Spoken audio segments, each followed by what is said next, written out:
इस बार में खाता भी नहीं कहता था जब चुकाने लगा इतना महत्वपूर्ण अति महत्वपूर्ण दो नेता इसके साथ था। तो पूर्णिया में जाकर आपको मालूम होगा, मैं खुद गया था पूर्णिया में, क्योंकि जनता चाहती थी पप्पू को जिताना।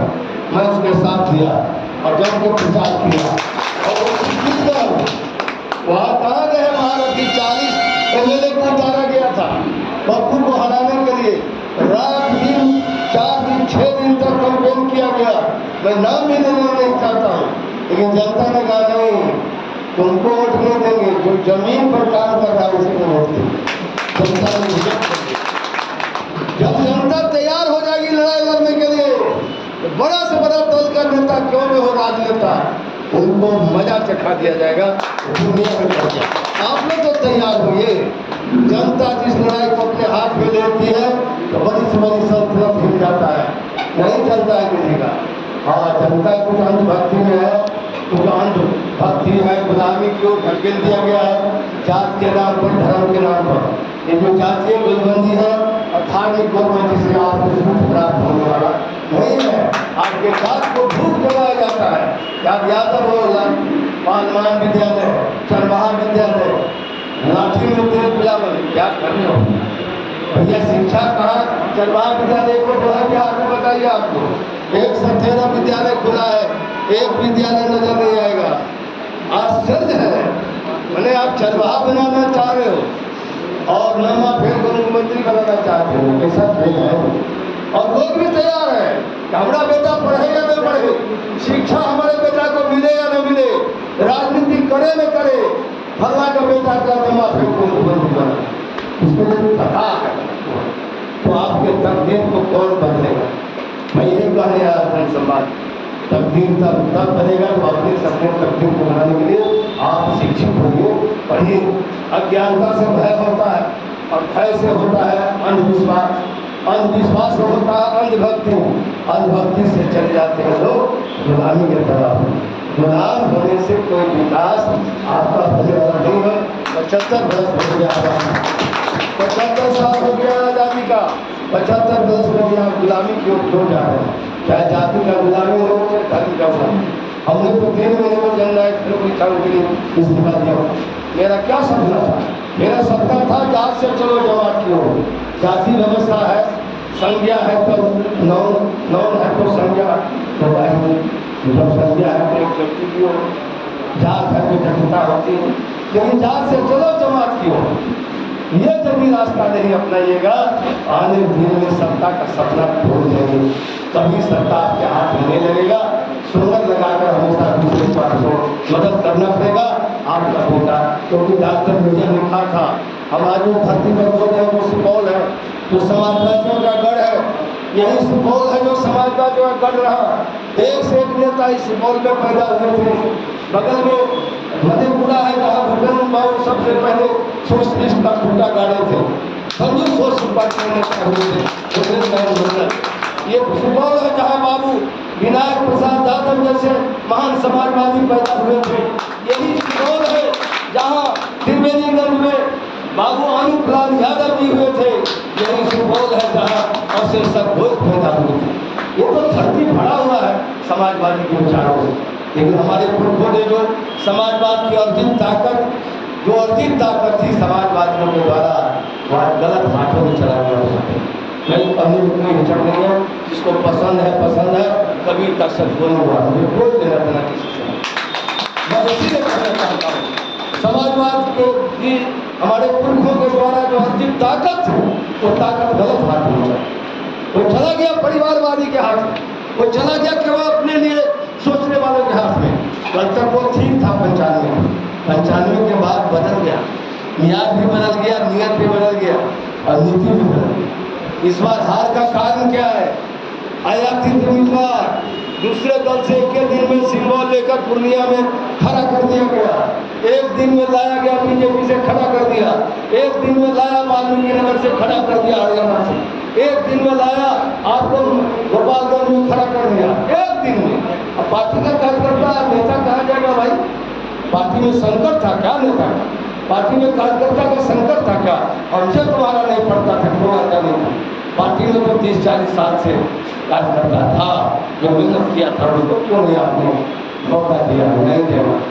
तो इसके पास नीयत ठीक है, लोगों का नीति ठीक है, केवल वित्त को प्राथमिकता दिया। वित्त को प्राथमिकता दीजिएगा तो रिजल्ट 0/0 का हो गया। तो ये आदमी को जो मन हुआ सो किया। तो मैं इसीलिए कह रहा हूँ, जनता हरिया खैर है, कलाकार चाहिए आपको समझाने वाला। आज लोग समझना नहीं चाहता, ना समझ लो। यदि समझ जाता तो कृष्ण कभी महाभारत नहीं होती। ना समझता ही नहीं।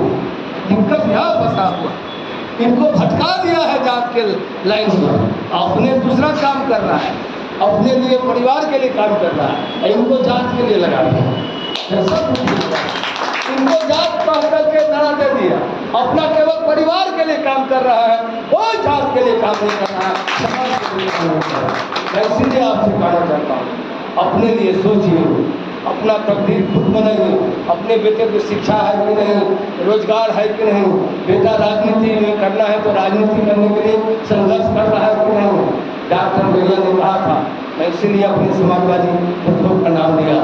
तो डॉक्टर भैया ने कहा था,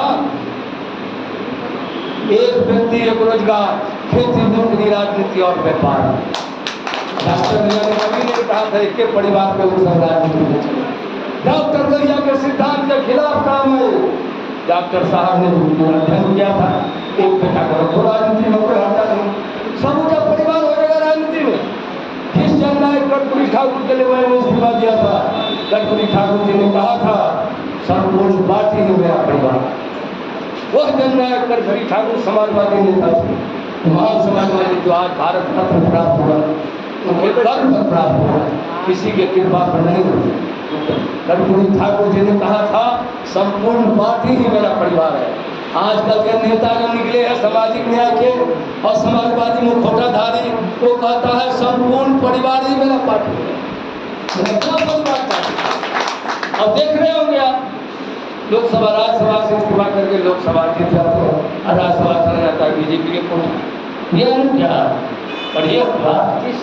एमएलसी में राम बलि चंद्र पिछड़ा का नेता था, बहुत बड़ा कुमार में जानता हूँ, व्यक्तियों पर संबंध जननायक कर्पूरी ठाकुर का बिल्कुल समर्थक है। वो प्रोफेसर है पटना यूनिवर्सिटी में, एमएलसी बनाया जाता है।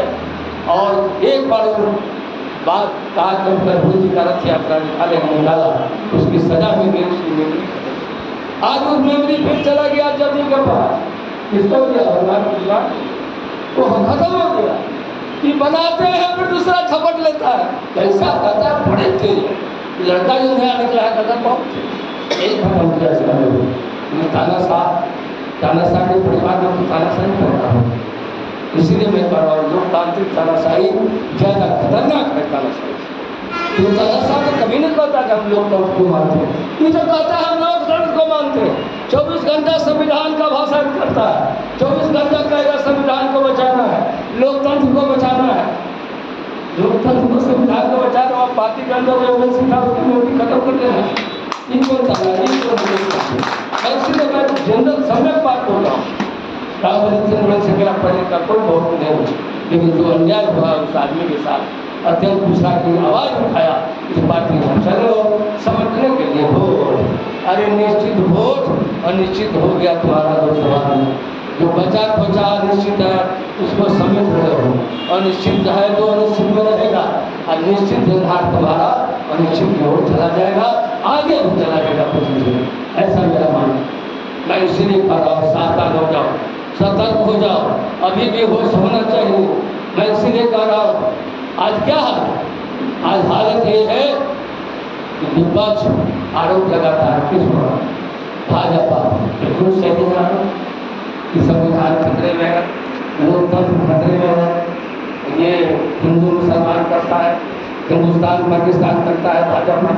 बिल्कुल 100% आरोप विपक्ष का सही है। लेकिन विपक्ष पर जो आरोप लग रहा है भाजपा का तरफ, तो क्या आरोप है? तुष्टीकरण का, भ्रष्टाचार का, परिवारवाद को प्रतिष्ठा करने का आरोप है। समझा?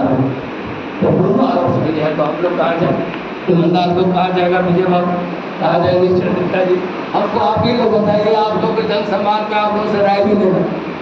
जब दोनों आरोप सही है, भाजपा पर जो आरोप है वो भी 100% विपक्ष लगाया है वो सही है, अब विपक्ष का जो आरोप है, क्या ये बात गलत है? मैं आपको बोलना चाहता हूँ, नौकरी को पत्ते जमीन ले ली गई थी।